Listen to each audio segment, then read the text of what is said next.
On the topic of relationship with your English. Before we go deeper into it, I'd like you to answer this very simple question.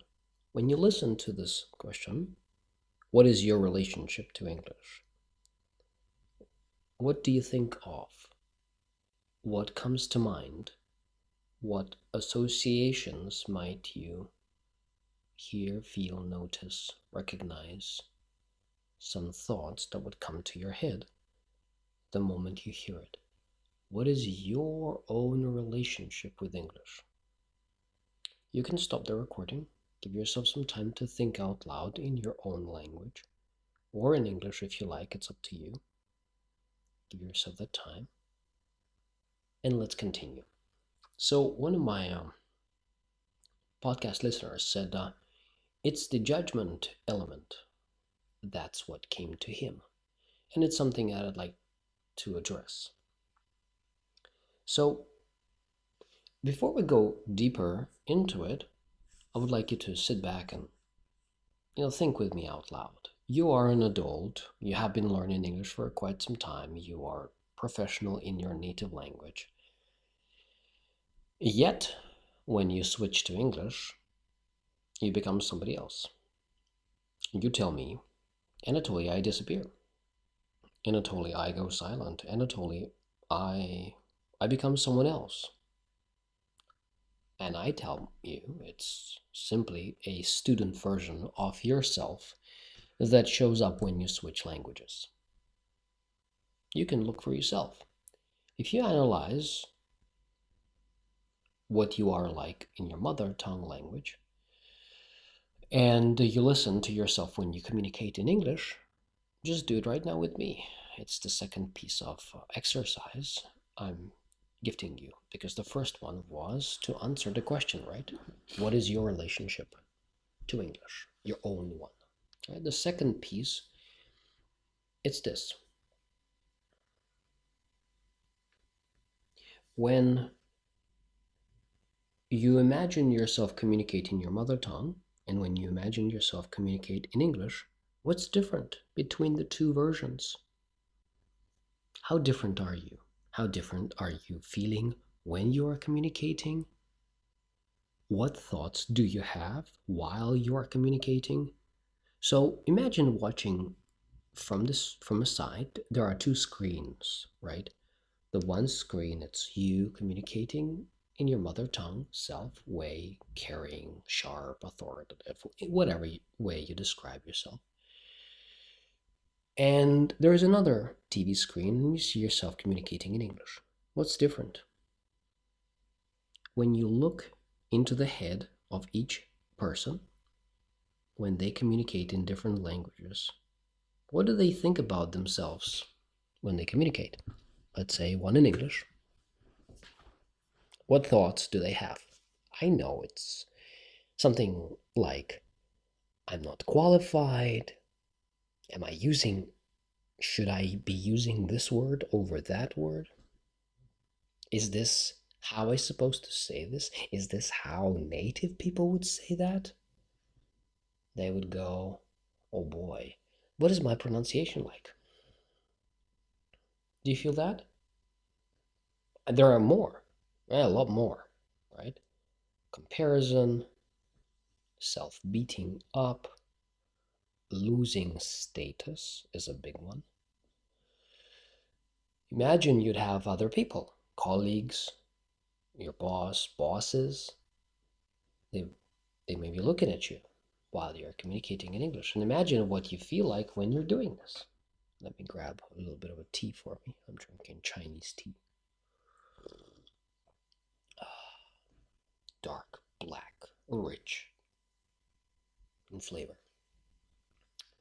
And what are you like when you switch to your mother tongue language? Do you think about anything? I don't think so. Well, there might be some fundamental, foundational principles that you are guided by, such as, I know what I'm doing. I know where I'm going. I know what to say. I don't have to think about it. I don't even think about anything because I thought it out years ago. I'm ready, and you would feel where you are right now, whether you are a CEO, president of a company, can be a startup founder. You could be a student going through test taking experience, like IELTS speaking. Yeah. So, why the importance of the exercise to take place? Not for me to teach you anything, but for me to make your own discovery. And the discovery is to show you the difference between who you become when you change the context, which is languages. Do you know what it means if we actually uh, analyze what you've just discovered? I'll tell you. The idea is very simple, and it's going to take you, or give you back, it's going to give you back 10 to 15 years of learning, because English teachers and educational institutions told you that all you have to do is learn more words, improve your grammar, improve your pronunciation, and speak more. And that will lead you to fluent communication. It's true, partially. I did that myself. When I came to England at the age of 16, I didn't speak anything. It was very hard and challenging because I didn't understand a thing. I couldn't express myself. I didn't know words because I only had a few years of schooling. So imagine me trying to fit in into the society. I could not. Couldn't speak to people. It was body language simply. People were laughing at jokes and I was like a foreigner. Absolutely. I could participate in conversations.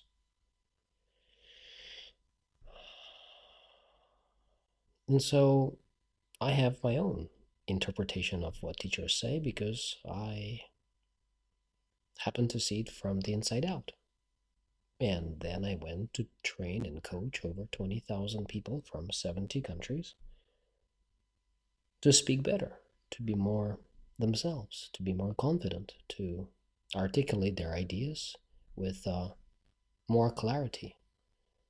But the foundational idea is what you've just experienced by watching those two TVs or looking at those two TV screens from your imagination and seeing the two versions of you to prove one point.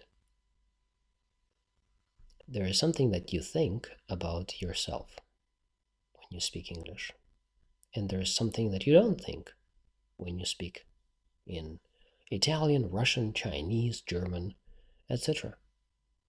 Right? So the idea is there isn't something that you're thinking while you're doing the speaking or before you're doing the speaking. Does that make sense? I hope it does, because I'm making it super easy and clear and laying it out for you piece by piece, move by move, so there is no rush, there is no pushing, and for you to not do one thing, do not listen to this recording just to improve your listening skills, although you might want to do that. However, the point of this is to make you freer, freer from the prison that educational institutions put you in. Because all they want to do is to sell you more courses, to sell you more lessons, to sell you more of everything, when in reality, you've just experienced it. Two versions of you, and there has to be a cut of something, or you must stop doing something in order for an effect to take place. So when we discuss self-judgment and what is your relationship to English,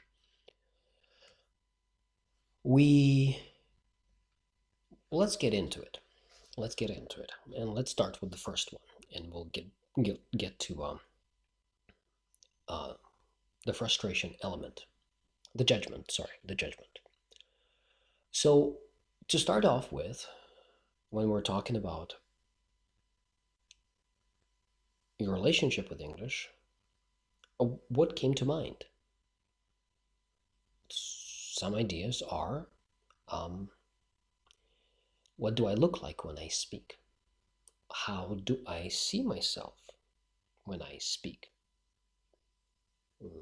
What do others think of me when I speak? Right? How do I appear?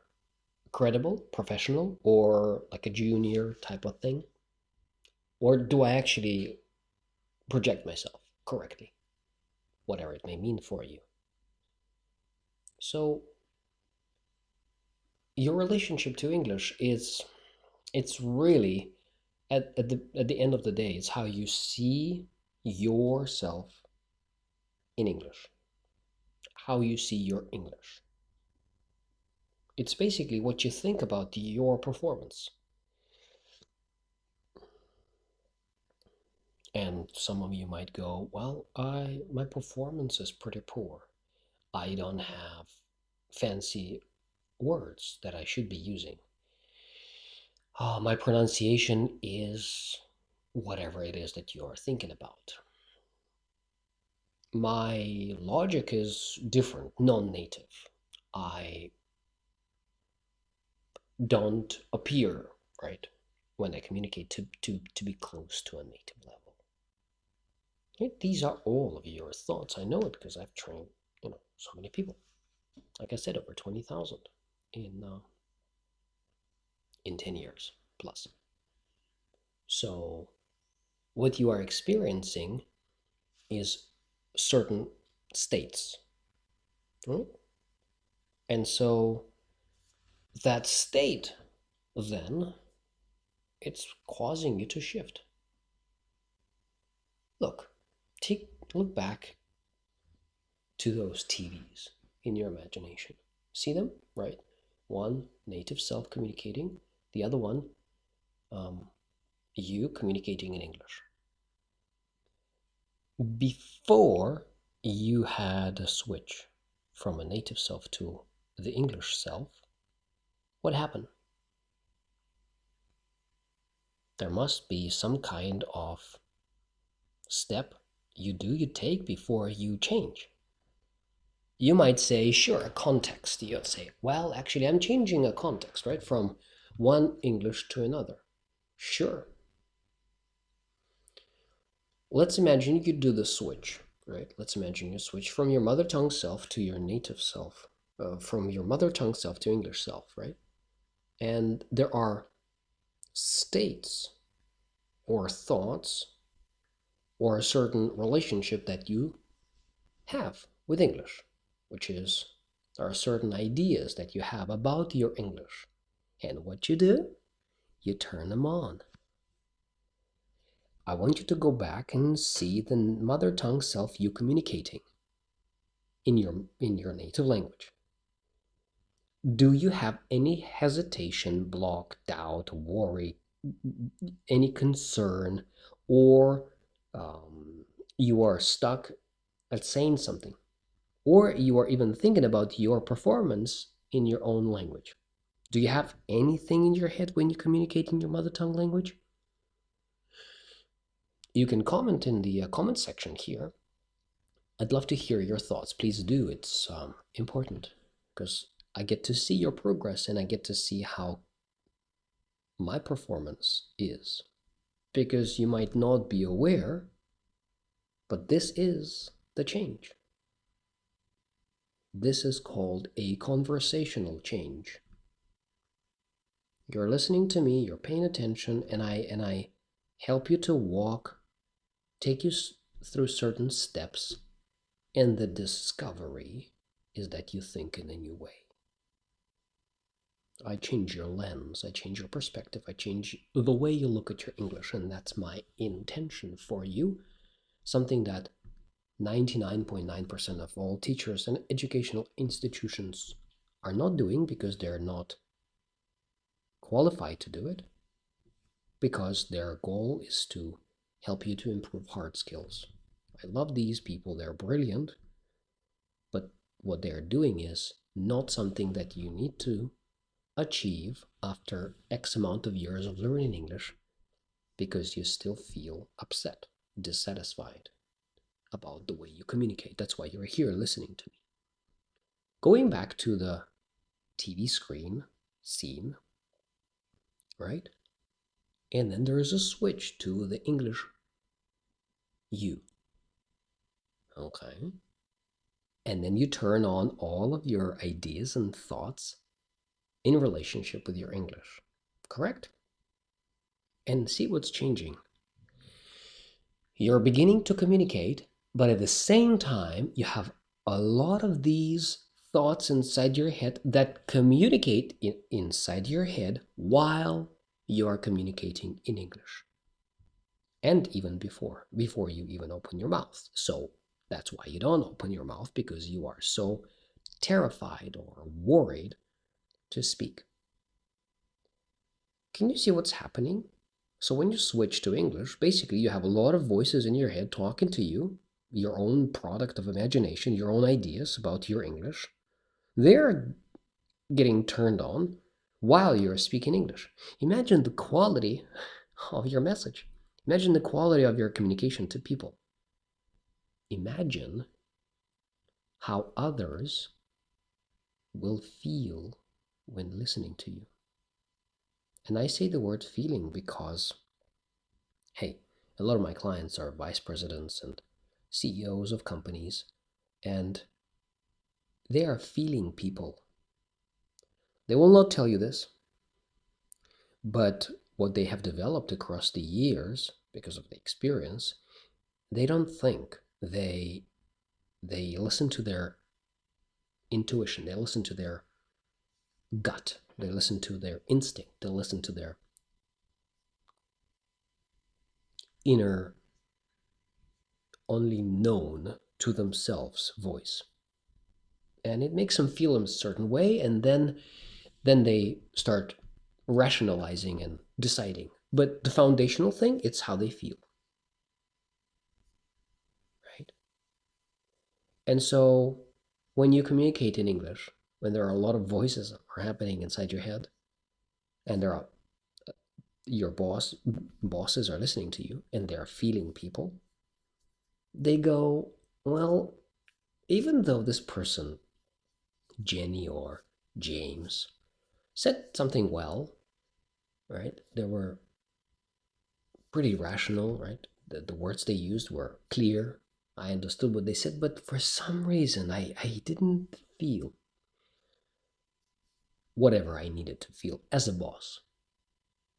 Because you see, the I don't like to be judged. I am being judged. It's one of the thoughts that you have is starting to dilute, change, alter, redefine, right? I would say resize, right? Reshape the quality of your communication. And people start to have mixed messages. They listen to you and they go, that's strange. I hear something logical and it's well thought out, it's clever, but for some reason I don't feel connected to the message. I don't feel connected to what they said. Wow, what's going on? Yeah. Why so? Because you didn't connect to the message. And beyond the message is you. What you didn't connect to is your own self. What you didn't connect to is your own values, your victories, your successes, your authority, your own experience, your successes and your failures, because they shape who you are. You didn't connect to that, and therefore you painted a picture without you in it, because it was just logical, rational thing you wanted to say. But people are not rational, remember? People are emotional. And so the purpose of this message, of this recording today, is to help you to detach from the traditional education you were told and it was put into you for so many years, and most teachers would tell you the same thing. Although I happen to see a different picture, having learned English myself at a 16-year-old years of age, which is not right, being young, so I had to go through the challenges, finding a job and being promoted and going through interviews in English as a second language, right? And then becoming the best in my career, for example, in the language area. I became the best employee of the year in a Chinese firm out of 4,000 people, 2018.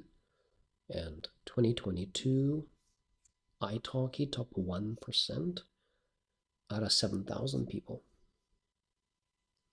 So I did go through the same challenges you are going through in one way or another, right? And so I call this, as my mentor, Joe Bauer, he calls this specialized knowledge.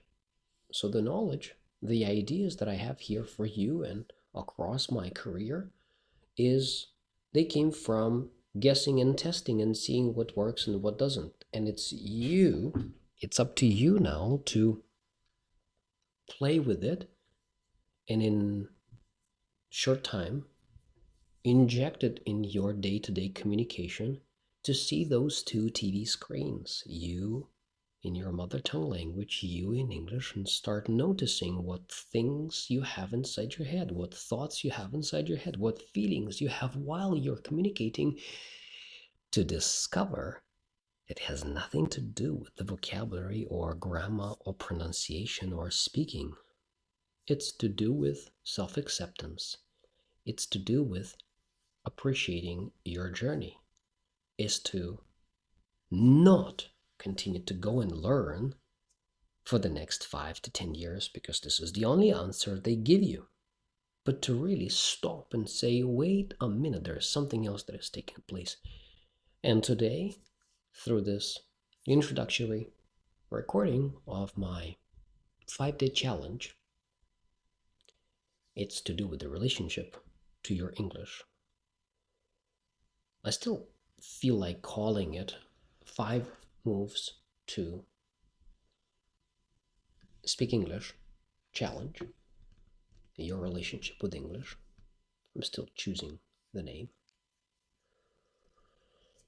It's for you to step outside of the norm of what you are told and to start discovering that solutions are also elsewhere. Because what I have seen through hiring teachers is they don't have all the answers.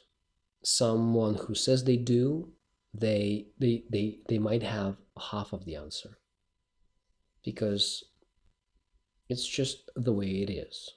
I happen to look through various topics, fields, and pulling things together from different environments in order to save you time and make you progress further. And this is something I'd like to leave you with. You don't have to go and search and do more things and improve your English endlessly. My hope for you is for you to discover that you already have the necessary skills, hard knowledge, hard skills. Your ability to communicate in English is good enough to do the job. Because listen to this, and this is something significant a lot of people miss. I hope it's not going to be you. What people buy into is your perspective. It's the way you see things. Your own authentic vision of how things should be. As long as you could paint a picture for people so they can experience, they can hear you, they can see you, they can feel you, that's good enough.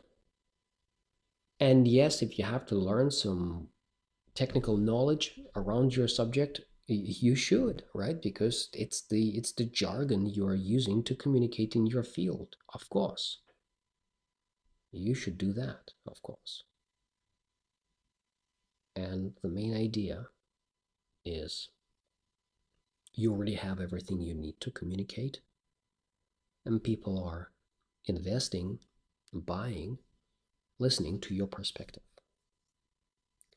I hope it's landed for you in different ways. And this experience that you are having with me right now is to create inside of you an environment where you're not pushed, where the actual scenario, the scene, this experience, it's not recorded, I'm just talking to you. This scene that I'm creating for you is to give you the break from the Russian world, the Russian you pushing yourself to speak better, for you to step out from this wreck train. Sometimes it doesn't lead you nowhere. For you to relax and breathe out and take a step back and go, wait a minute, what have I done? What have I achieved? What do I know? How good am I? What have I done? What are my successes? What are my failures? What have I learned? How good am I? Ah, oh, yeah. Because you have to understand one thing. If you are switching to your English, um, the second personality, let's say, right, the second version of you, which is the second language version of you, the English version of you, this person doesn't have your credibility. It doesn't have your authenticity. It doesn't have your uniqueness, right? And so, since it doesn't have your uniqueness, imagine how many more years you have to educate this person in order for it to match your level of experience and successes and achievements. Hell yeah, a lot, right? And that's why you're not feeling as if you are yourself when you communicate in English, because there is no credibility that you have in your mother tongue, right? There is no credibility in your English self, because it didn't go through all the challenges and experiences and everything else that your mother tongue self went through. And so therefore it doesn't associate itself with that amazing you which you are in your mother tongue self. And that's why you don't show up, right, as a leader that you are, as a person that you are. You are like half there, not even half, third of you is there.